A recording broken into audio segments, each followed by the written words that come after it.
Ladies and gentlemen, the stage is set. The 82-game grind of the NBA regular season and the first two rounds of the playoffs are complete, and the conference final seedings have been decided. Myself, Sean, Barnard, and Sam Oshtry are going to break down exactly what went down in a fateful Game 7 in the Western Conference between the Oklahoma City Thunder and Denver Nuggets, as well as look ahead to those next two, conference final rounds to decide who our champion may be, and of course dive into a little bit more close to home on the NBA draft side of things to wrap up here. So Sam, how we doing? How was the weekend? What were your initial thoughts on that Game 7 that didn't turn out to be quite to what I think we hoped it could have been? Yeah, another disappointing Game 7 that the Nuggets are involved in. They were on the other side of a good one with the Clippers in round one. But I'm doing well. The Final Four is set. Wacky, weird Final Four teams. If you had told me 2 months ago that obviously the Thunder are the predictable one, but those other three teams would have been in the Final Four 2 months ago, I would have told you you're crazy. But here we are. Things happen. Injuries happen. And we're sitting off with a pretty fun, intriguing Final Four where the Thunder are the rightful favorites. But I could see any one of these teams hoisting the Larry O'Brien trophy. And I do just want to say real quick, now we have 7 straight years of a different champion, not just no repeat in that 7-year span, but a different champion. So no team has won multiple championships in that span. That is remarkable stretch in NBA history, considering how much dynasties ruled the 2000s, the 2010s with the Warriors and the Cavs, and then the Heat, of course, with LeBron. But even going back to the 2000s with the Lakers in the early part of that decade, the Lakers in later part of that decade, the Spurs always were in there. It is so hard to sustain success in the NBA right now, harder than it's ever been, and parity has ruled the world. Yeah, no, you're 100% right about that. And I think there's been a lot of different conversation points about this. Is this good for the league? Is this bad for the league? Is this a flash in the pan? Is this something we should read into? So we're still kind of in the early parts of this. I think my personal takeaway is I think we all get a little bit too ready to crown this next dynasty too early, that we went through it with the Milwaukee Bucks and the Denver Nuggets and the Boston Celtics, that once they win one, we're like, this core is here to stay. This team is going to be forever, and opportunity is not a lengthy visitor in the NBA here. So your initial takeaways, do you think this is something that is going to be a long-term effect of the NBA, when factoring in the new CBA, all these kind of things? Are we just in the parity era, or will there be a team that ends up like Oklahoma City potentially starting to carve out their next sort of dynasty there? I think it's going to be hard as ever to sustain success in the NBA. And we're seeing that pre-new CBA. Like you talked about the Bucks, the Nuggets, all these teams that were just paying these guys too much and couldn't keep their rosters intact. And because of that, they couldn't win multiple championships and didn't go on long playoff runs. But it's now with the new CBA, it's even harder to sustain success because you can't pay guys that much money because you're going to be in the second apron. Like we see with the Celtics right now, they're going to have the highest tax bill in the league. They're going to be way past the second apron with this roster together. So that was the NBA's goal when they created this collective bargaining agreement and this new system of aprons, where they didn't want teams to be able to pay guys like you had the Kevin Durant situation with the Warriors. They wanted to eliminate that. And what they did by that was eliminating super teams and thus eliminating dynasties. So this is the NBA's goal. This is what they wanted. I don't think I think it's going to be harder than ever to sustain success in the NBA.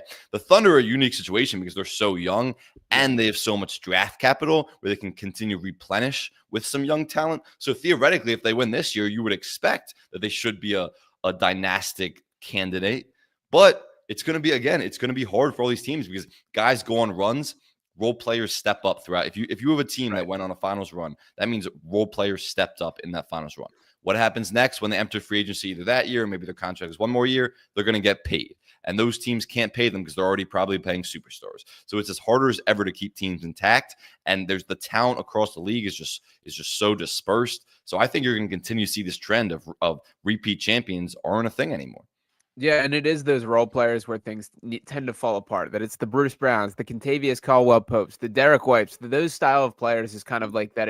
They get kind of priced out of that contenders market there, and then that's when you need to hit on the draft. Now, the Thunder, who you pointed to, have a vast majority of these type of players, and I do think are in the driver's seat. My only real critique that I see playing out in real time right now for the kind of this overall conversation is disappointing to me that I think sometimes like this punishes teams for going about things the right way. Like I think both the Celtics and the Thunder are clear examples of teams going about it the right way, that they did draft, they have homegrown talent, they've made the right decisions, they've built around these guys properly, and you still kind of can't make it work from a financial perspective. But we are still in the early part of this. I do want to see it play out over a couple more years before we're really diving into the effects of this CBA. But to go a little bit out of the big picture here and reflect a little bit on yesterday. So we sort of knew the story of the season with, or did you have another thought on that you wanted to add? I was gonna say, parity is an interesting thing because obviously it's what the NBA wanted. This was their goal with that. But it also is counterintuitive to what I think their business model should be, because if you look at the most rated, highest rated NBA finals throughout, big brands. Exactly, and dynasties, it was always Warriors versus the Cavs or LeBron's teams, whatever it was. It's teams that were dynastic teams. So like dynasties were good for ratings, even maybe not so in the early rounds, but God bless you as you let one out there. Thank you. That maybe it's not so in the early rounds in the regular season when you know that who's going to be in the finals is a foregone conclusion. But for dynasties, or excuse me, for the ratings, dynasties actually helped. But Adam Silver in the NBA league office said, we don't want dynasties anymore. We want more parity. And so they love parity until they get a Wolves Pacers NBA finals that will be the least watched NBA finals, maybe in NBA history, even before it was live taped. That's how nobody, least watch, whatever the correct phrase is there, that NBA finals would be, because nobody's watching that. Of course, if you get the Knicks Wolves or Knicks Thunder, the ratings, if the Knicks are in it, the ratings will do much better. But you can promote small markets with this parity-driven NBA, but that doesn't always help ratings. So it's kind of interesting that the NBA took that approach where it could be counterintuitive to their actual business model.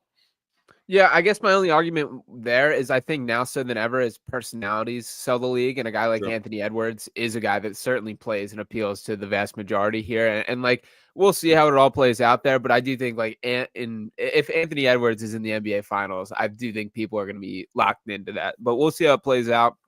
You're certainly right in the overall point about like dynasties being something that has been a selling point. And those big brands, the Lakers, the Spurs, the Warriors, the Heat, teams like that have, been at the mountaintop for quite an extended period of time. So will be interesting there. I guess I'll swing it to you for the specific finals here.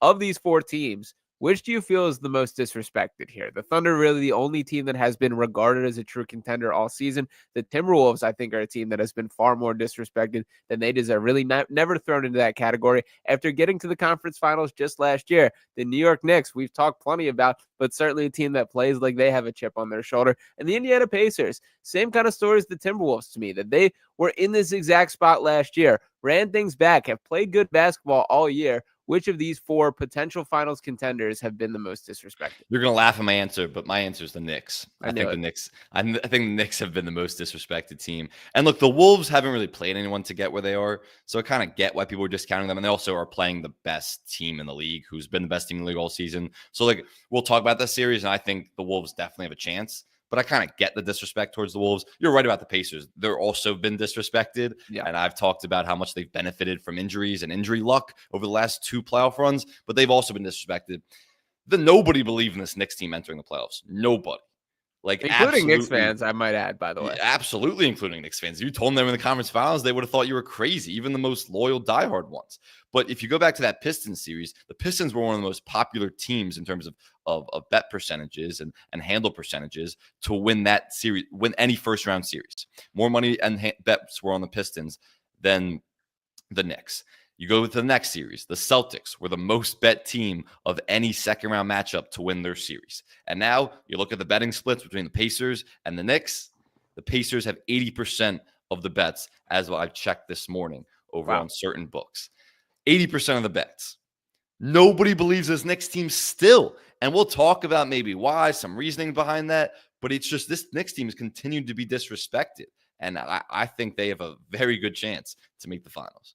Wow, I'm surprised on that from the Pacers perspective here. That to me, like, and I guess we can jump right into it with this specific series here. Two teams that I am surprised to see back in this spot. I think two teams that it's fair to argue have been under-discussed, under-talked about, and underappreciated, frankly, with both these teams in mind here. I do think this is kind of a coin toss series to me that I felt pretty strongly against this Knicks team in the first two series. I don't know what to make of this. So what are your early impressions? The Knicks slight favorites in this series. I believe last I checked, Pacers sitting around the plus 140 range, might even have dropped down to plus 120 there. What is your opening impressions of the series, and sort of take the floor in the Pacers versus Knicks showdown? Yeah, so we'll go long on this. So I mean, there's a lot in terms of the details and the nitty gritty of what could swing this series. First, I'll start with this Knicks team has taken on a completely different identity than what it did during the regular season. This Knicks team during the regular season was not some tough offensive rebounding group. They were ninth in the NBA in offensive rebounding after being first by a mile last year because they were that great on the glass. They also weren't that great of a defensive team. They were around league average during the regular season, and they were a great offense. So that was their identity during the regular season. It was a great offense. It was a lot of pick and roll and pick and pop between Brunson and Karl Anthony Towns, OG and Mikal playing spot up roles, but they weren't some great defensive team. During this postseason run, their identity is completely flipped. Their offense has kind of struggled in a lot of ways, especially that starting five group. And those starters have played more minutes. That five-man group has played more minutes than any other five-man group in the NBA during the regular season and now during the postseason. But it's their offense that has struggled, and they've completely flipped their approach where their toughness, physicality, defense, offensive rebounding, creating second chance opportunities, all that is what's led them to this spot. So their identity is completely flipped. And you know what's so interesting? There's one guy who's really flipped their identity, and he's not even a guy that plays more than 20 minutes per game in these playoffs, and that's Mitchell Robinson. And when the Knicks didn't make a move at the trade deadline, it was because they knew they had reinforcements coming off the IR, and that was Mitchell Robinson. Mitchell Robinson, they trusted him to get healthy, get back to the dominant force he is on the offensive glass and as a rim protector. And he's done that and then some. And the entire Knicks group has taken on his identity, even though he's a guy that doesn't play more than 20 minutes a night during this playoff stretch. So when him and Karl Anthony Towns on the floor together in that two big lineup, they are dominating the offensive glass. Their defense is playing at an incredible level. It's their defense that has carried them to this run. Their physical toughness, their mental toughness late in games, all of that. And it's not their offense through 48 minutes that's been that great, even though that was the story during the regular season. Yeah, and I think, to be honest, like I've been a very open Knicks skeptic here. I think if this version of the Knicks I'd seen for even stretches of the regular season, I would have felt differently. It was that defense specifically that was the biggest point that I doubted here. And frankly, I wasn't fully buying this Mitchell Robinson plan. It has certainly been better than I expected. There's also been other things that have been just straight up surprising me from the playoff perspective. Like Karl Anthony Towns was such a crucial part of their offense all season, and he's felt incredibly underutilized to me. The pick and pop stuff just isn't there. They're barely running it. Like the 3-point volume is so down for Cat, and that's really shocking me as well. We've seen guys like Mikal Bridges step up. Still a little bit of variable play from both OG and Mikal there. They play a ton of isocentric ball with Jalen Brunson, and I expect the same to happen in this series as well. They've kind of even leaned into that further, I think, since the playoffs have started there. But you gotta, give them credit for what they're getting done here. And to lay out the exact odds, it is minus 145 in favor of the Knicks, plus 125 to the Pacers for the series market perspective. I don't know. It feels like a toss-up to me. I do think this is a 7-game series. The over 5.5 games from a betting perspective is certainly what I'm the most locked in on there. But you feel strongly it's the Knicks, or you think this is a toss-up? What's that over 5.5 line? I believe it's minus 170 as of yesterday. Yeah, I'd be shocked if it's under 5. So yeah. There's no value on that. Yeah, I mean, I feel pretty strongly it's the Knicks, and there's a few reasons for that. I'll lay out how the Pacers could win, but like first off, this is a revenge series for the Knicks. Like let's not forget what happened last year. Bad blood here. I think people have undersold that. This is going to be like a bully series. This is going to be an awesome series for so many reasons that there's legitimate bad blood here. Let's talk about what happened last year in the second round. The Knicks were up 2-0 in that series. Rick Carlisle goes on this epic rant in the post game about how the refs are screwing them over. How he's small markets deserve respect. Who's going to send like 98 clips or whatever he said to the league office about horrible calls that the Pacers were getting. And then that was one thing that happened after game 2. The more important thing was that OG Anunoby hurt his hamstring, was out until game 7. We'll talk about what happened in that game 7. But the Pacers win 2 in a row. They completely flip the series from there, and the Pacers start getting a lot more calls. Then it goes to a game 7. OG comes back for game 7. OGs can't move out there. He wasn't Aaron Gordon like yesterday. He actually looked pretty good. Shout out Aaron OG Gordon. could not move out there. He played the first 5 minutes and then Thibs yanked him because he genuinely couldn't move and they were just targeting him every time. Josh Hart was also really hurt throughout that series. And then Brunson hurts his hand. I mean, Pacers are probably going to win that game anyway, but Brunson hurts his hand in the game 7. This is a revenge series for the Knicks, who felt that they should have won last year's second-round matchup against the Pacers. They felt they were the better team. And I promise you, they feel they're the better team going to this matchup as well, even though the Pacers' defense has really improved. So this is a revenge series for the Knicks. And another thing is, the Pacers have played 2 really poor perimeter defenses, and I get their offense has been awesome. Like, don't get me wrong. They have so many different guys. They're just so deep. But they played 2 poor perimeter defenses, and part of how their offense excels is Tyrese Halliburton getting 2 feet in the lane. And from there, they swing the ball so fast. They put the defense in rotation. They take advantage of poor closeouts, mismatches, all that. But it starts with Tyrese Halliburton getting dribble drive penetration. The Bucks and Cavs have really bad perimeter backcourt defenders. Their point of attack defense isn't good. The Knicks have OG and Mikal, who are going to be completely different beasts when they're taking turns. And it'll probably be Mikal that starts on Tyrese Halliburton just because of his length. But OG will get a lot of turns. Josh Hart will get some turns. Those are different beasts as perimeter defenders. It's not going to be as easy for the Pacers to just knife into the lane and snake into the lane like Tyrese Halliburton does so well. So that's a big thing. And then the Knicks also never really switched their pick and roll coverage throughout the regular season. And then against the Celtics, they were switching pretty much everything. Even actions that Brunson was in by the end of the series, they were switching. So I don't know exactly if they'll go back to that defensive coverage or when they weren't switching. I don't think they really need to because the Celtics or the Pacers don't have the 3-point volume that the Celtics did.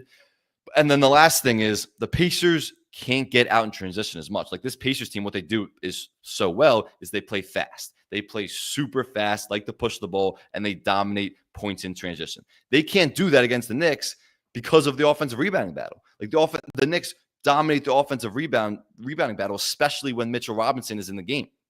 So if the Pacers are trying to get out and leak out in transition, they're going to get killed on the glass because they're the smaller team, and the Pacers' opponent offensive rebounding percentage was like middle of the pack during the regular season this year. So they have to prioritize getting defensive rebounding, which hurts their transition game. So I think that's going to have an effect on their pace, and a lot of what they do is they get easy buckets in transition, but that's going to be harder against this Knicks team. Yeah, I think you're right. The transition is going to be one of the biggest X factors of the series. That honestly, to me, is probably the biggest like storyline in this battle here. I would push back on I do give the Pacers a chance on the boards, and even as they kind of lean on their identity, let's not forget a guy like Obi Toppin was partially responsible for starting to shift this kind of offensive rebound attack approach for this Knicks team, and is now on the Pacers. And a guy like Miles Turner, guy like Pascal Siakam, that I do think that they'll have bodies to compete with this Knicks, even though like the effort level will certainly be there from New York.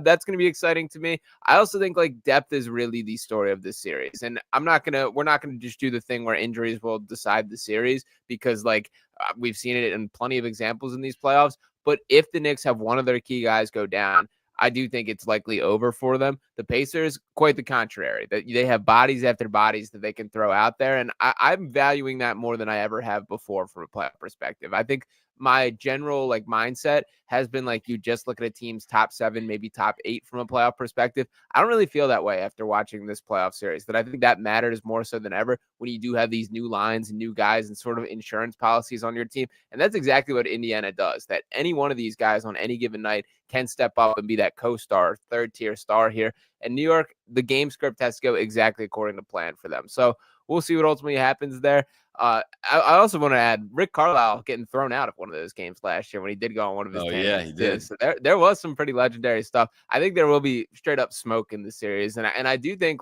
for all the New York toughness, I would make an argument the Pacers might be the tougher team here. Yeah, I completely disagree. I think the Knicks have shown throughout this playoff run, especially that game 6, the focus, the mental fortitude that you have to show to close out a game 6 when all the pressure is on you, on your home floor. Great crowd, but really nervous crowd because all the pressure is on the Knicks at that point when it's 3-2 in that series and the Celtics are playing with nothing to lose. I thought that to me was this team is as mentally tough and as physically tough, and they're the best clutch team because they have the best clutch player. If this game is close, Tyrese Halliburton has clutch moments. Don't get me wrong; he deserves credit for that. But if these games are close and all of the Knicks wins except that game 6 when they just blew the Celtics out, all the Knicks wins this playoffs have been close. Like they've been Yeah. really close, and it's just been Brunson kind of taking over. And Mikal Bridges has had some huge plays, OG Anunoby late in crunch time, but it's really been Jalen Brunson who's taking over in the clutch, and I trust him more than anyone. I do want to go back to your point that attrition is going to have a huge role in this series. Yeah. And one thing I want the Knicks to do, and it's an adjustment they have to make, is what the Pacers do so well, and they did against the Cavs, and they did against really all season, is they press. Like that, this is a college team. Like they pick up 94. 94 feet a lot of the time. And you know what? You saw that the Pistons do that against against Jalen Brunson and the Knicks, and they struggled because of it. Like Jalen Brunson struggled. I would just say, just in terms of his body and the physicality, it hampered him for certain stretches of that series because of how physical the Pistons were picking him up full court. What I want to see them do, and I was saying, Thibs, why are you not doing that against the Pacers or against the Pistons? Give Mikal Bridges the ball. Let him get some on-ball responsibilities. Let him run point. Let him bring up the ball up the floor. It'll give Jalen Brunson more relief when he's off the ball. And also, I think Mikal Bridges should be more utilized anyway. And you saw when Brunson's out during this playoff stretch for certain, when he takes certain breaks, like early in the fourth quarter, and also when he was out during the regular season. That's when Bridges is really at his best without Brunson on the floor, because he has more of an opportunity to get downhill and get to his spots and has more pick and roll opportunities. Give Brunson the ball, bringing the ball up the floor, because that's going to be the Pacers' plan. They're going to wear out the Knicks every single time they're bringing the ball up the floor, be incredibly physical, and you never know which way the refs are going to call a series, whether they're going to let a lot go or call a lot. It's really been different every single playoff series, so game one will probably set the tone for that. But they're going to be really physical with Jalen Brunson, the entire Knicks group, and pick them up full court. Give the ball to Mikal Bridges. Let Jalen Brunson play off the ball. Don't make him work so hard to bring the ball up the floor. And that's going to be huge, because you're right. If the Pacers wear down this Knicks team and one injury happens, which is the path I see the Pacers winning, Pacers are going to win this series. Like if OG Anunoby misses 2 games, if Mikal Bridges or Karl-Anthony Towns miss 2 games, this series is the Pacers to win. And that's like a high possibility at this point, because the Knicks haven't been this far, but Thibs also hasn't been this far since 2011. Like this is his first conference final since 2011. A lot of people say the reason why is because of how much he plays his players during the regular season. So now we're about to find out who wins the attrition battle. Yeah, 100% there. And one of the guys that I'm sure will be in the mix, my guy, Benedict Mathurin. Do we have a series over-under for technical fouls that we believe Ben Mathurin? The number I think that I have in my head is 2.5. You think that's fair? Yeah. I'd probably take the over on that. I do mostly agree there. I could see him and Josh Hart getting into a lot, kind of like Josh Hart and Jaylen Brown did. It'll be a fun matchup.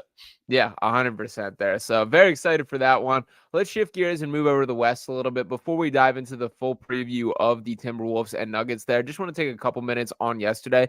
For starters, I do want to full out shout out Aaron Gordon, man. What a warrior for going out there. You mentioned OG Anunoby from last year. That was my expectations for Gordon coming in that game. I was even wondering if this is more of a mind games type of thing of like maybe he's active, barely plays, and this is just kind of Denver keeping that in their back pocket there. No, he played and was effective, leading that game in rebounding, I believe, from start to finish, certainly through the first half and beyond in that one. Really gave this team everything he got. He still couldn't sprint out there. I have the utmost respect for Aaron Gordon as a player, man. That dude is gritty. That dude plays his butt off, and very impressed from him yesterday. Any other takeaways specifically from yesterday outside of the Thunder just were the straight up better team? Yeah, I mean, this is where you grow up in the playoffs. It's games like that. It's game 7s against a team that has won an NBA championship. And the Thunder kind of exercised all their playoff demons, I thought, and they're well on their way to winning their first championship. And that was the team they really had to get over, because, yes, they had the depth advantage, and the Nuggets kind of just fell apart because of the exhaustion that they played. We're playing 2 straight series that went to 7 games. But the depth advantage for the Thunder and the Thunder's defense got it done. And that was a series where it's like, this team is ready to win an NBA championship. They couldn't get past the second round last year against the Mavs. And a lot of reason because of their inexperience, guys like Jalen Williams, who deserves a ton of credit for his performance yesterday. We were talking on Friday about this series. This game 7 is going to come down to Jalen Williams. He was awful in game 6. He was awful in almost all of the Thunder's losses. And you want to see more consistency from your number 2 scoring option, but he answered every call in game 7. He was great. But what it really was the defense. And Aaron Gordon does deserve a shout out for playing and battling that out. Alex Caruso deserves a huge shout out for how he battled Jokic. And that was a great adjustment from the Thunder to put Alex Caruso on Jokic, pretty much have him go full frontal on the post, and then also surround Jokic on the backside with size, with Isaiah Hartenstein or Chet Holmgren. So that I thought Alex Caruso did an awesome job. And he gets away with murder down there a lot of times, as a lot of smaller guys do who guard Jokic when they're just hammering him, killing his arms, fouling him pretty much every possession, but the refs can't call it every time. I think it's lame for people to keep throwing that out there. I really don't think that there was sure the referees missed some. I don't think Caruso was in any way over the line with anything. I don't think he fouled him very many times that he didn't get called for. Yeah, I don't have a problem with it. I mean, look, like we talk about this with the Knicks all the time in Brunson. Like it's technically a foul, what's happening. Sure. But like I also don't have a problem with them calling it. I'm not saying the refs should be calling that. Like physicality should go. But smaller guys always get away with more because they're just smaller than when the refs miss it. The refs just see it as like two guys battling, a big guy versus a small guy. But Alex Caruso deserves all the props in the world for guarding Jokic. And it was really the turnovers that killed the Nuggets in the first half. I mean, they had 22 for the game, but 12 in the first half. And that's what the Thunder have done so well all season. And that's why I thought they were going to win this title, is because they value possessions more than any other team. They were number one in the league in forced turnovers. We saw that yesterday when they had when they forced 12 turnovers against Denver in the first half. And they were also number one in the league in their turnover rate, meaning they never turn the ball over themselves. So when you value possessions that much, you get more shot attempts, you get more opportunities to score, you get all of that. And the Thunder had 13 more field goal attempts than the Nuggets yesterday. So it was really a defense where they were just so locked down late in that first half, really that second quarter, after coming out a little tight and nervous, which you expect from a younger group in a game 7. But I was impressed with this Thunder team. Their defense got it done. Shea was awesome. Jalen Williams as a secondary scorer got the job done. Alex Caruso should be in the Role Player Hall of Fame. This Thunder team is going to win the championship, and I have no doubt.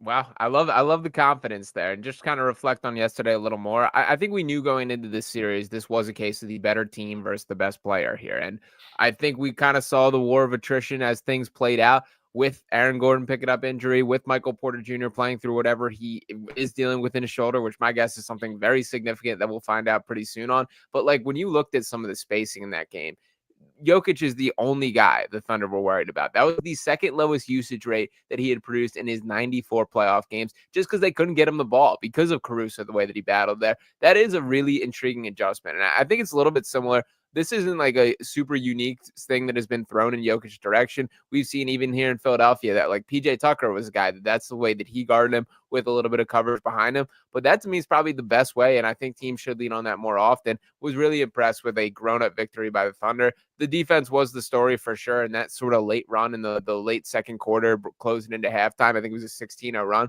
really swung things there. But to me, it's just there was too significant a gap of talent. And to sort of phrase it this way, when you look down the Thunder or the Nuggets lineup here, obviously you got Jokic, Gordon, and Jamal Murray as the three clear best players in this series in my mind. We'll go with Michael Porter Jr., who I guess it's a little bit unfair to him because of his shoulder issue. But if he's on this Oklahoma City Thunder team, is he even like playing any minutes? Probably not. Like I got Aaron Wiggins over him.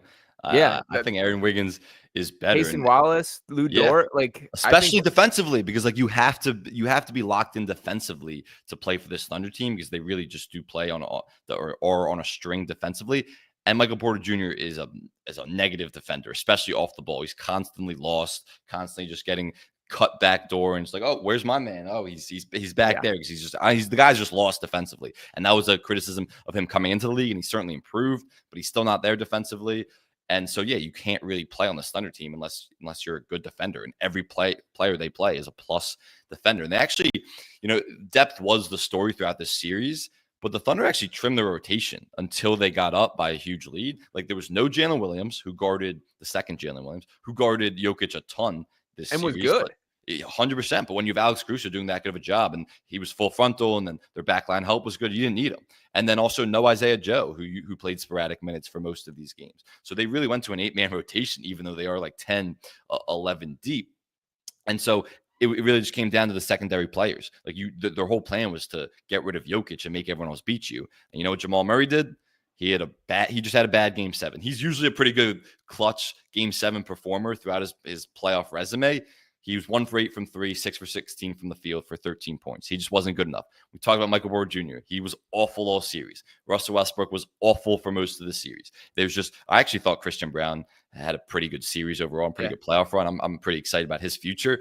But the Nuggets secondary help, it wasn't good enough. And that was the story last 2 seasons where they got rid of some key pieces to that championship run in 2023. And it's just Jokic can't do it all. He's the best player in the world. He's by a mile, I think. I don't think second place is even close to him. He is by far the best player in the world. But you need help. You need help and you need depth to win an NBA championship. Yeah, and one last shout out to Russell Westbrook for helping the Oklahoma City Thunder get to the conference finals for the first time. He should get a ring. If they get a ring, he should be sent one. Yeah, pretty impressively bad. That was not just like a bad Russell Westbrook game. That was like, I can't believe this dude is on the court. Some of those turnovers were just, I don't know what was going through his mind there. But the bottom line is, and by the way, they've literally they've lacked so much depth that they've no one to bench him with. Like Russell Westbrook would have been benched in any other playoff series with how horrible he was playing. And look, like Julian Strawther, it doesn't quite do it for you. No, like clearly not. Clearly not for David Edelman. Just like keep going to this guy who just has a bad resume of coming up big in big moments. Yeah, definitely there. And we'll transition to the next series. The Thunder have officially punched their ticket. Vegas not giving the Minnesota Timberwolves much of a chance here. The opening odds on DraftKings Sportsbook, Oklahoma City Thunder minus 330 favorites in this series. The Minnesota Timberwolves plus 265.5. I do think from a value perspective, Timberwolves is the way to go here. I do think they have a chance in this series. I do think Anthony Edwards is going to rise to the moment. I think we're going to get some sick battles between him and SGA, who I think likely will directly match up with each other, guarding each other on the other end too, which is pretty rare from a superstar matchup like that. And I think it plays out at least for stretches like that. I do think defensively, Minnesota is going to be able to compete a little bit with this Oklahoma City team. I think we could see some like 80 style scores where it's like an 89 to 86 type win in this series. The way that both these teams can compete on that side of the floor here will be interesting to see how things play out. But where is your head at before this season kicks off? You're right about the matchup between those stars. Like you rarely see 2 superstars in a series be 2-way players. Yeah. And they are probably going to guard each other, match up against each other. Like usually it's like a Brunson's hiding on the worst player. Steph Curry's hiding on the worst player. These are 2 defensive oriented superstars. And guys that care, which is cool. And they're obviously offensive juggernauts in and of themselves too.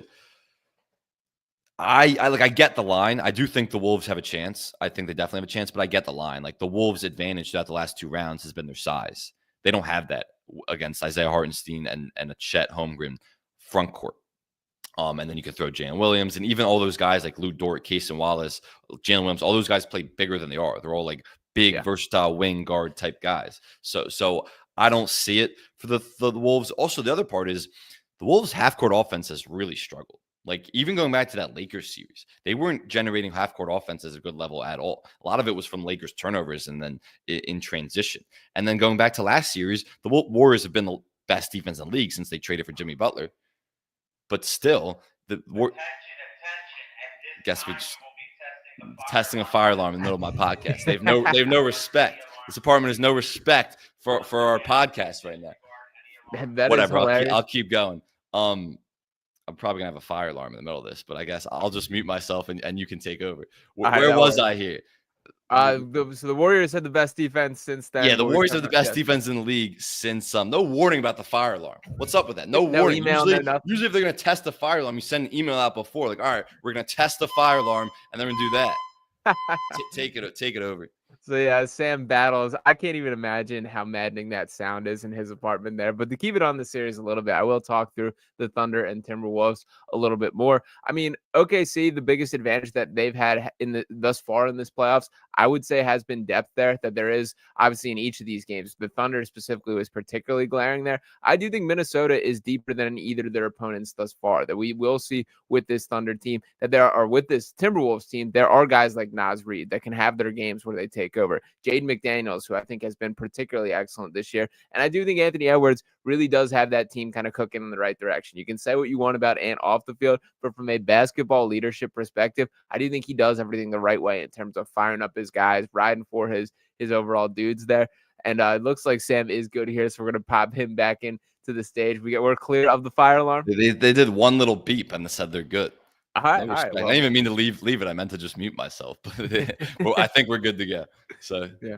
All right. Well, I made the case that Minnesota, I think, in contrast to the teams that Oklahoma City has faced thus far in the playoffs, are going to hold up a little bit from the depth perspective in a way that the other opponents, certainly the Denver Nuggets, did not there. Do you think that is fair to assess?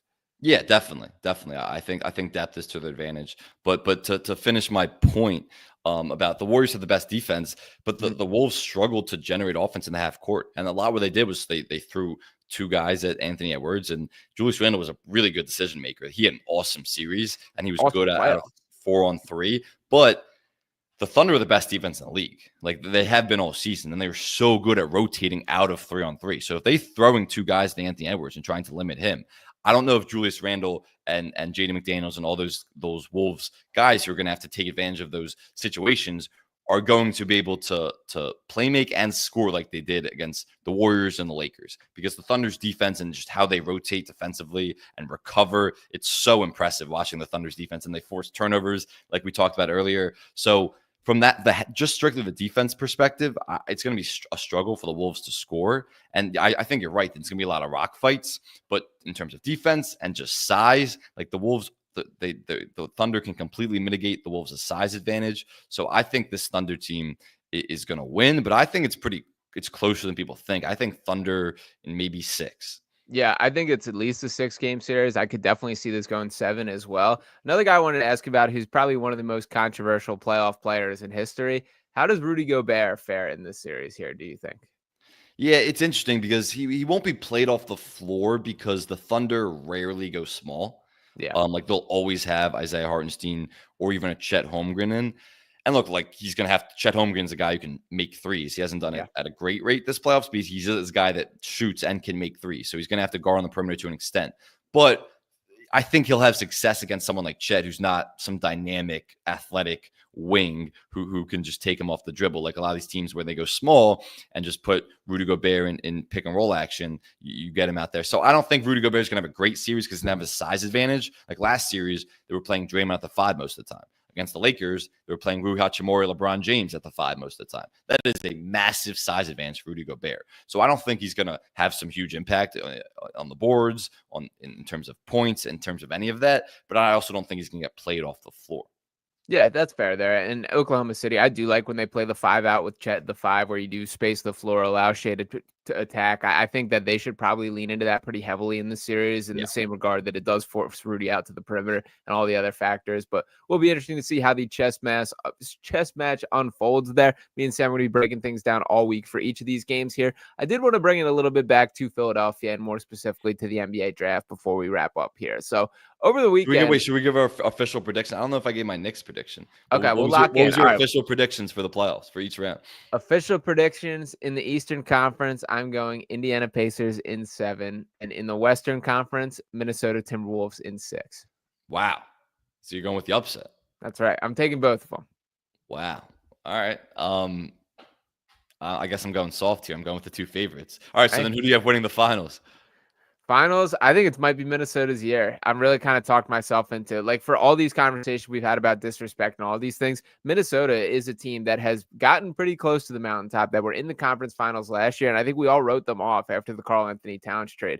This really has a chance and should go down in history as one of the best win-win trades in NBA history here. That I do think Julius Randle's creation ability has meant something. I'm happy for Julius that he's sort of rewriting a pretty, I guess, sort of wrong narrative about his playoff shortcomings, because as you mentioned, the context is important in each of these. So I'm happy for him. I'm happy for this team. I do think Anthony Edwards is ready to be that number 1 guy on a championship winning team. And boy, it could be a dangerous place for the league if that guy gets even more confidence. Yeah, I'd honestly love for the Wolves to win the finals. I think it'd be cool for Edwards. I think it'd be cool for Julius Randle and a lot of guys who've just been disrespected. Rudy Gobert, go down the list. Yeah. A lot of guys who have been disrespected, hoisting that trophy. But I don't see that happening. I think the Thunder, like I said, they grew up in that series against the Nuggets. Like they had some duds. Jalen Williams had some duds. Shea struggled in the clutch early in that series. Some of the role players didn't step up at certain moments, but they still overcame all of that and beat a really good team, but also the best player in the league. And I just think the Thunder are on pace to win it all. So I think the Thunder in 6, and then we talk about Knicks Pacers. I think Knicks in 6, and then I think the Thunder beat the Knicks in 7 games. Wait, before we go to the draft, real quick, what are your impressions of Knicks fans right now? and going absolutely nuts for a conference finals appearance. And would Sixers fans do the same? Because everyone's like, the Knicks haven't been there in 25 years. By the time the Sixers maybe get there the next couple of years, it'll also have been 25 years. So Yeah. what are your impressions, and would the Sixers fans do the same? I don't think to this level. I just don't. And to be honest, this is what rubs me the wrong way. You know, me and Knicks fans have never had the tightest of relationships, to Oh, put it really? lightly. Really? They have been a little bit lighter in my comments than I honestly expected. Not as many victory laps, which you're welcome to take. I do have to eat my words here to a certain point here. I did think there was 0% chance they would win that series, and nonetheless, I did see the Brian Windhorst clip, which pretty funny there. Him walking out. He handled that really well, to his credit. He did. Yeah, he did for sure. But I mean, Knicks fans, they're some of the most obnoxious human beings on the planet. And I think what rubs me the wrong way about it is you ask any of these guys coming into the series, you don't think you were winning either. Now you did win, and you get to puff your chest out like you believe the whole time when you didn't. And we all know that is the case there. So to compare it to Philadelphia, I don't think there would be remotely this reaction of the Sixers getting past the second round. If anything, I think it'd be like a about time type of reaction. And I get, obviously, they're on a different timeline as like, they didn't go through the process. They haven't been building out for this. This is just kind of, they've just recently sort of turned things around here.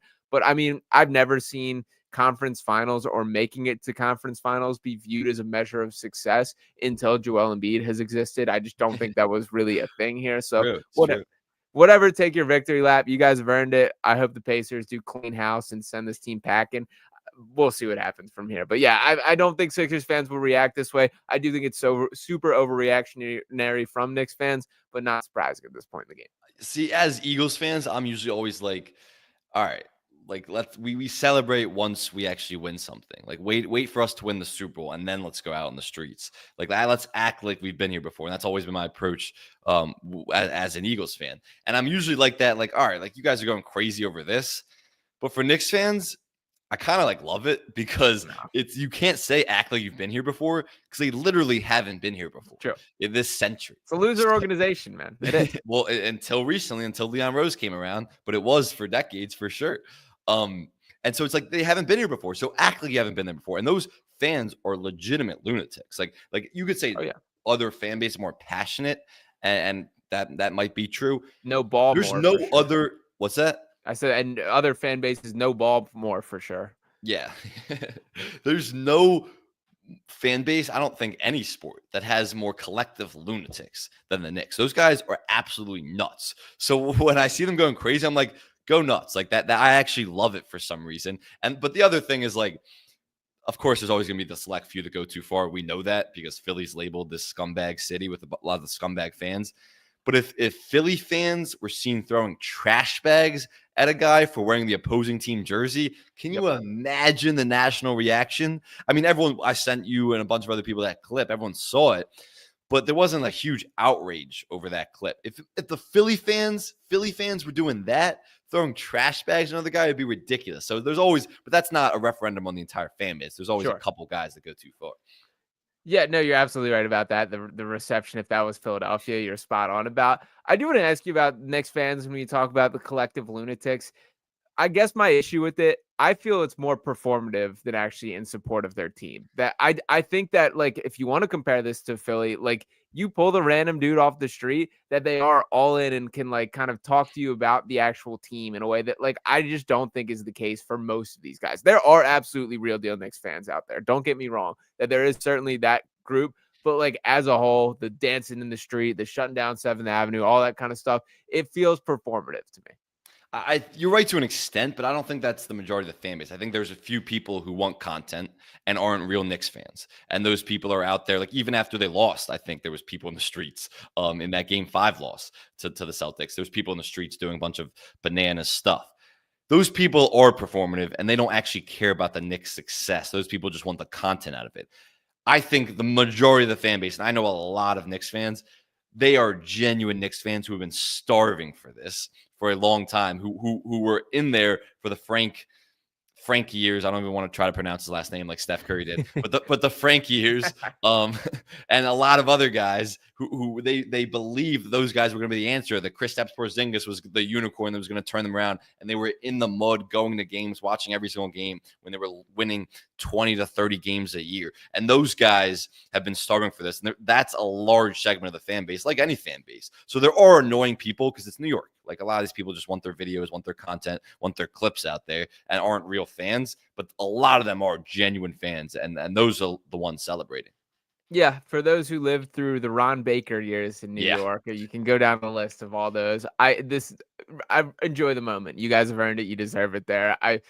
The other ones, I guess, puff your chest out a little bit before the series starts would be my only other message there. But regardless, we'll turn a page. I've poked at the New York Knicks bear enough throughout this playoff run, and we'll continue to do so. That I will not be backing down. I do think I never was able to make my way to this non-existent New York bar in Philadelphia. I do think as a tribute to Tom Thibodeau, I'm going to bust out a 48-minute run and see how this goes. It's been probably over 2-3 months since I've gone for a run period, so not sure how great this is going to go. You get a camera on you. Someone needs to live stream it. Yeah, I'll cut together a nice little clip after the fact, but I think I'm going to shoot for trying to give that a shot tomorrow. It's going to suck, man. I haven't run in several months at this point, so we'll see how that I will goes. not be joining you, even if maybe I will if the Pacers win. Okay. How about that? If the Pacers win, I'll join you. Let's come up. We got to come up with something for this Pacers Knicks series. Throw something else on the table. Keep getting some content out of it. But I do want to acknowledge a little bit of the NBA draft conversation, as it does feel there's kind of been a shift in momentum, I would say, here. Over the weekend, we got an article dropped from Keith Pompey talking about scouts looking at VJ Edgecombe as a better prospect than Ace Bailey. Got a report from Sam Fanici saying that he does not believe the Sixers would be willing to select Ace Bailey, that VJ Edgecombe or even Con Knipple would be looked at as more of a quote-unquote Daryl Morey pick. Jonathan Wasserman sort of speaking to the same sense that there is this split and that Edgecombe by NBA front offices is viewed in higher light. So we've kind of have set the table that the NBA draft starts at the Sixers draft pick. We know the Cooper Flag is going to be the number 1 pick. It is pretty set in stone that Dylan Harper is going to be that number 2 pick, but it does feel there is a little bit of a push for VJ Edgecombe to be that 3rd pick for the Sixers here. So Sam, give your initial thoughts on VJ Edgecombe as a prospect, and do you think there is a case that the Sixers should go that direction with that 3rd pick there? Yeah, before the pick was even announced, I started doing some draft prep stuff, and VJ Edgecombe was a guy I just fell in love with. Yeah. I mean, he was awesome at Baylor. Obviously, we know that. But as an NBA prospect, how his game will translate, he is an athletic specimen. He is so athletic. He's a great defender on ball and off ball. He's a good slasher. He's just like a typical 3 and D wing. And everyone's talking about positional size right now in the playoffs, how important that is. He is a guy that I trust in that regard, because he's also a great spot up player. Like, this guy, he's not a phenomenal catch and shoot 3-point shooter, but he's a good catch and shoot 3-point shooter. He can play out of a spot up role, and that's exactly what the Sixers need. If you're shooting for the stars, if you're the Jazz in this spot, and you just need a superstar, you don't want to get a guy who at his best might be a 4th or 5th option on a really good team, then you take Ace Bailey.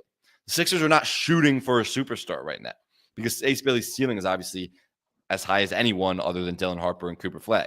Sixers are not shooting for a superstar right now. They're shooting for a player who will make an immediate impact, be complimentary as a wing player, a guy who will defend at a really high level, especially if you're putting together a Maxey McCain backcourt, which they will play at certain times, which is a really small, weak defensive backcourt. You want a guy like VJ Edgecombe on your team. And I think he's an awesome prospect. I think he's going to have a very long, good NBA career. And if the Sixers pass on him, they're going to regret it. Wow. So you've dug in the heels, VJ over Ace here. Second that pick was announced when we were at that party, True. I tweeted, I said, VJ Edgecombe is the guy for this pick. I was wondering if after a little time that change, that Not at mindset all. would change. All right, well, let me make the case why I do believe they should be shooting for a star at 3, and that the upside of Ace Bailey is worth it here. Neither one of these guys, whoever you select at the 3rd the 3rd pick here, will make or break the Sixers championship chances. That their season outlook next year is dependent on whether Joel Embiid can be healthy or look like himself, whether Paul George can return to closer to the max version guy that they believe they can sign, whether Jared McCain can pick up where he left off from his rookie season, if they can get more consistent level of high-level play from Tyrese Maxey. Those are factors that are going to dictate the ceiling of the Sixers team. It's not going to be whoever they draft with that 3rd pick. With that said, you're still looking for an impact player. There's no doubt about it. but the pressure is not going to be thrown onto this guy from day one, whether it is VJ Edgecombe or Ace Bailey here. There's a clear pathway for either one of these guys to have a role on the Sixers team. There's no doubt in my mind. I like VJ Edgecombe quite a bit. This isn't going to be like a tear down VJ. And one of the messages that I think needs to be made clear across the board here is both these guys could turn out to be good basketball players, man. It does not have to be a one or That's the most likely outcome. Yes, absolutely there. But what do you think about that kind of mindset that the Sixers are in a spot where they can afford to take a little bit of that swing and the floor? Like, I think there's a pathway to Ace Bailey still being an impact guy without just like, he can be a role player that develops into more in that kind of concept. Look, obviously, the Sixers' entire season hinges on Joel Embiid's health, and there's no reason to be optimistic about that. And that's why a lot of people have a pessimistic outlook on the Sixers' season coming up and future, which is more than fair.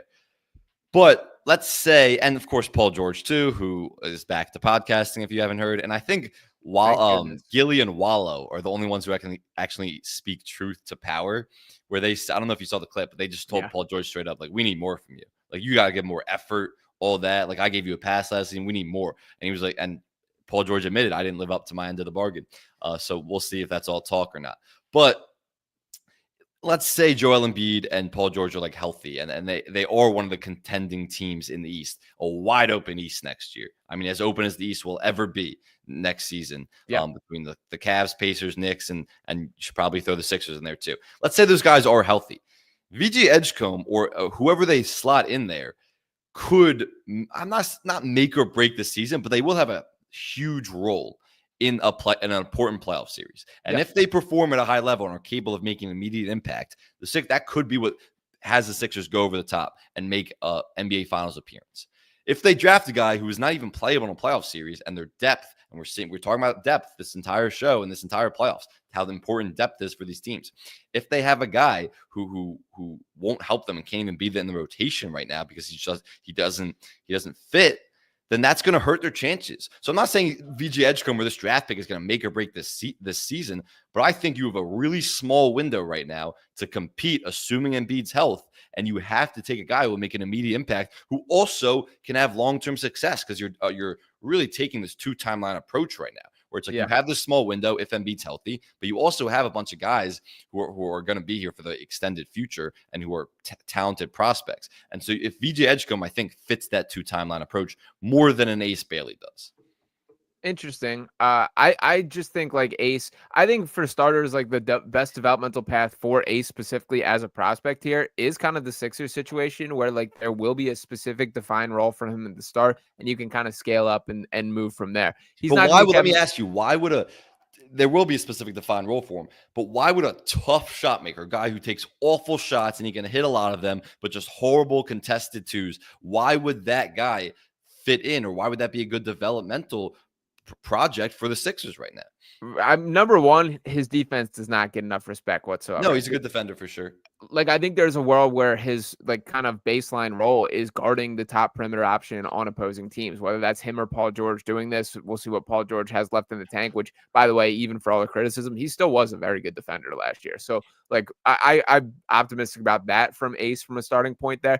And I think like there will be times, there are opportunities in the Sixers offense where they need somebody to go get a bucket down the stretch. That, like, I think they lacked that for stretches last year, and I get injuries a factor, all that kind of conversation. But I think the defense is the baseline there. And like, as a spot up guy who is comfortable as a catch and shooter, even though the numbers weren't great last year, that to me is sort of what I'm talking about, that I think you can start to scale up, where then you can run more offense from them. That would be my argument there. You think that's fair?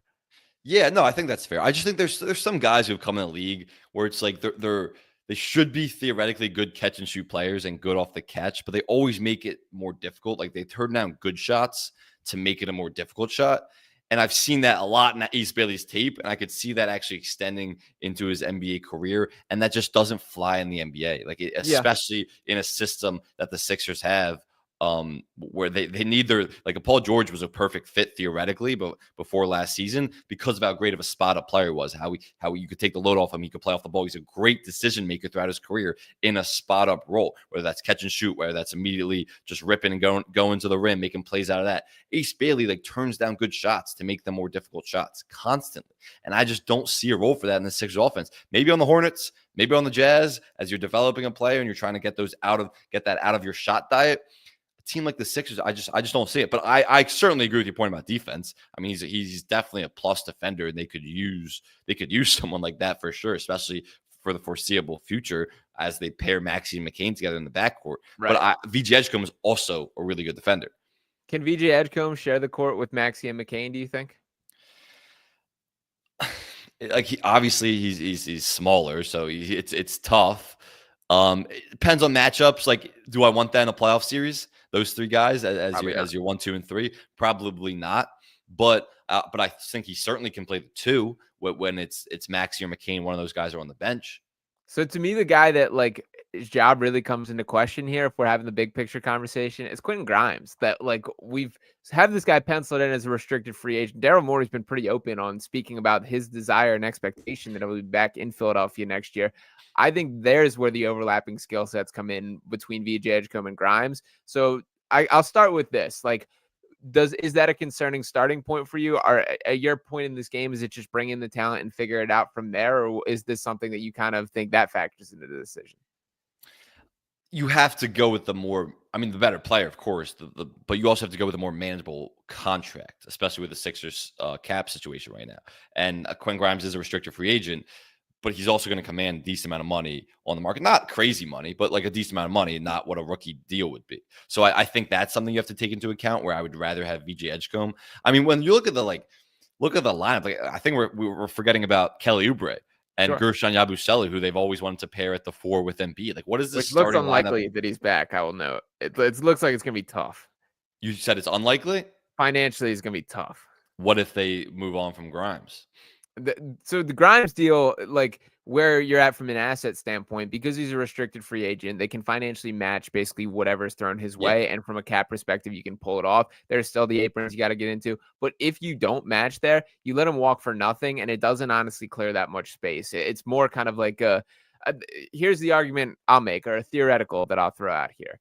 Jonathan Kuminga is a guy that you've spoken highly of. Golden State wants no part of. If you're locked in on taking VJ Edgecombe at 3, would you consider a sign and trade in the Kuminga vicinity where you're signing Grimes to a contract he will play out in the Warriors? Kuminga signs a contract he will play out in the Sixers. I think they're somewhat in the same vicinity. I would probably think Kuminga gets a little bit of a higher market. Yeah, I think Kuminga is going to be the significantly higher paid player between those two. I think they're both between 20 and 30. You don't? You think Quentin Grimes is going to get close to like 30 mil? I think he touches over 20. I think he'll make more than 20 annually. I'm trying to look at his contract right now. Do you know what it is off the top of your head? I don't. I know so this is like his payday one. He's getting paid $4 million. It's still his rookie. That was still his rookie deal. Yeah, but I don't think like he had a great season with the Knicks a few years back, and then he kind of struggled a little bit with the Pistons and everything.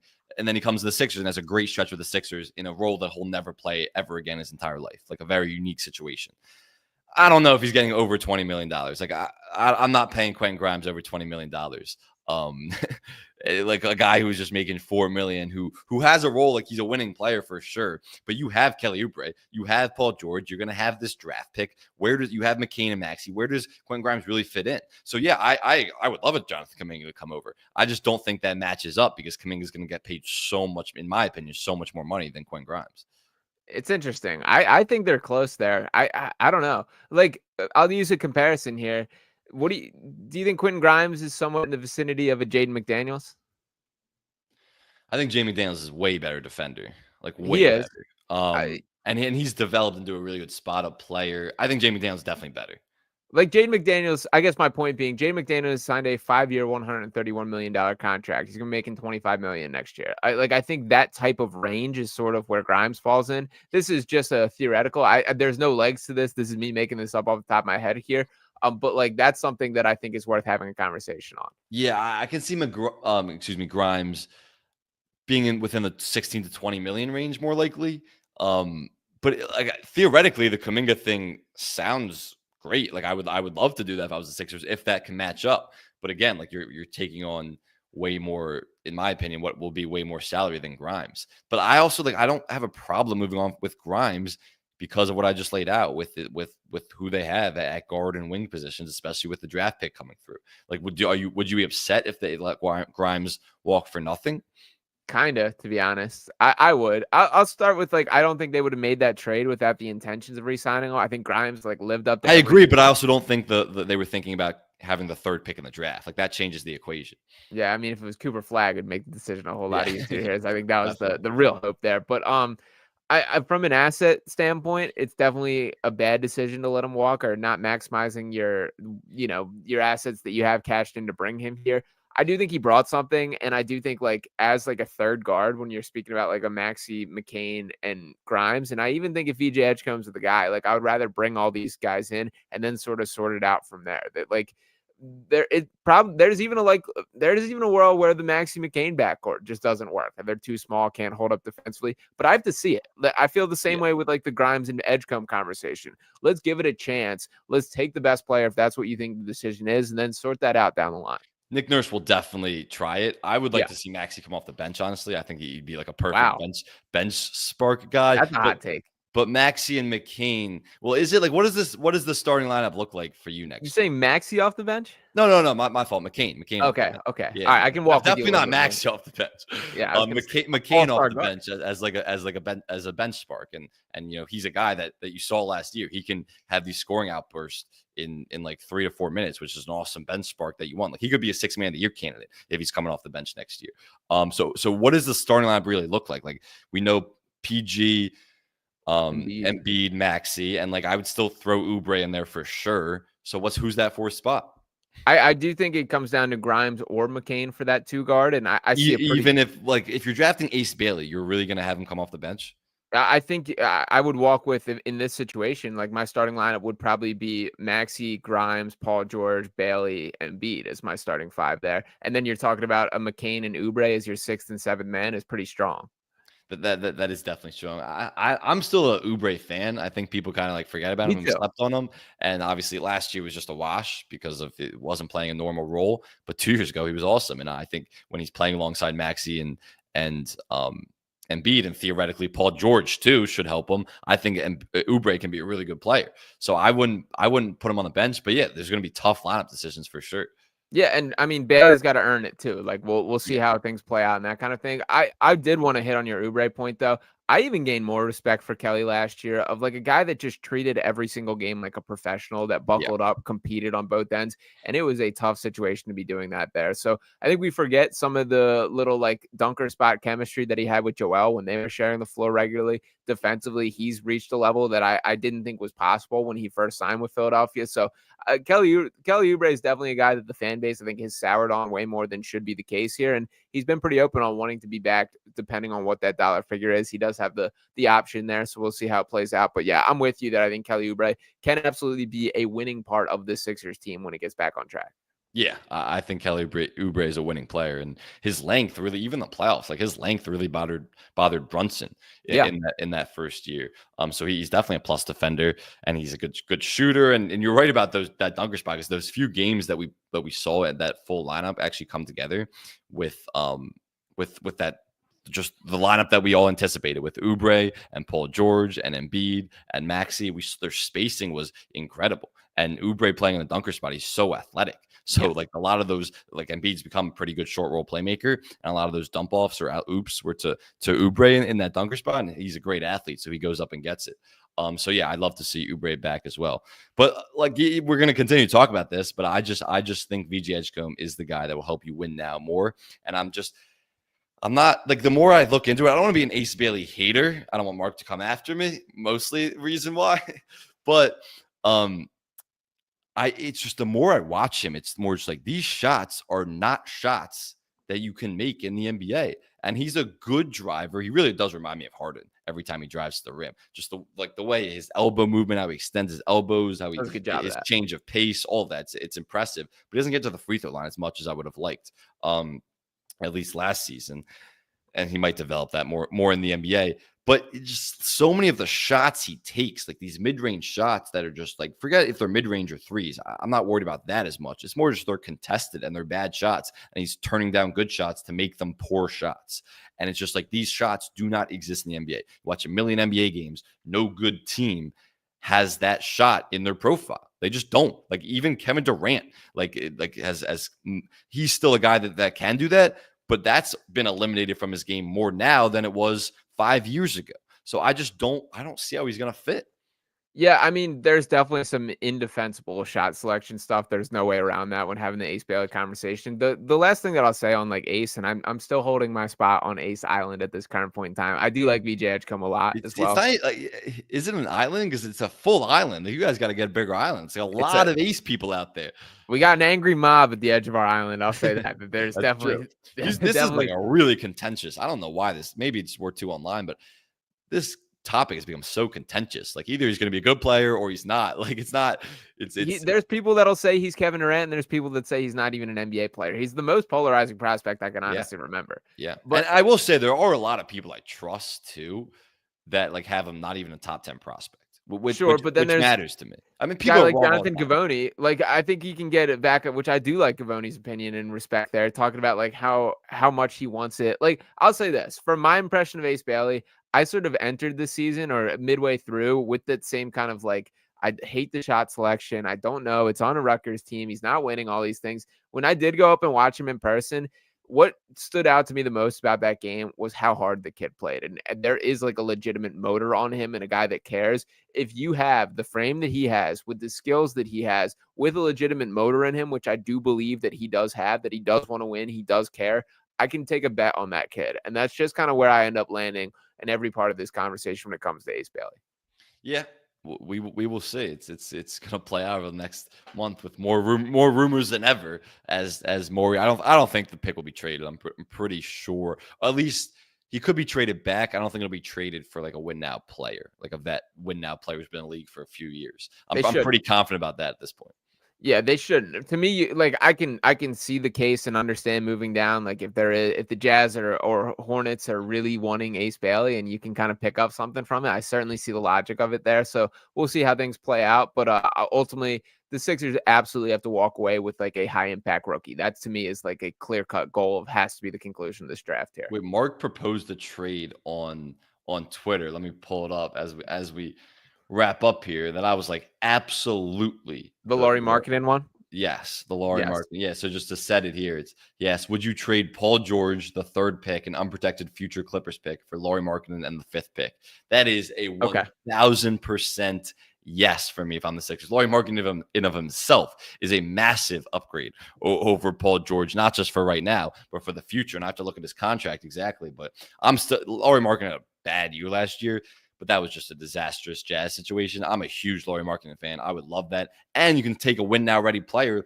If you're drafting 5th, VJ Edgecombe might be off the board by then. But there are a lot of other options. You can get Derek Queen. There's a lot of other options. Yeah, him. There's a lot of other options that you could go to at the 5th pick.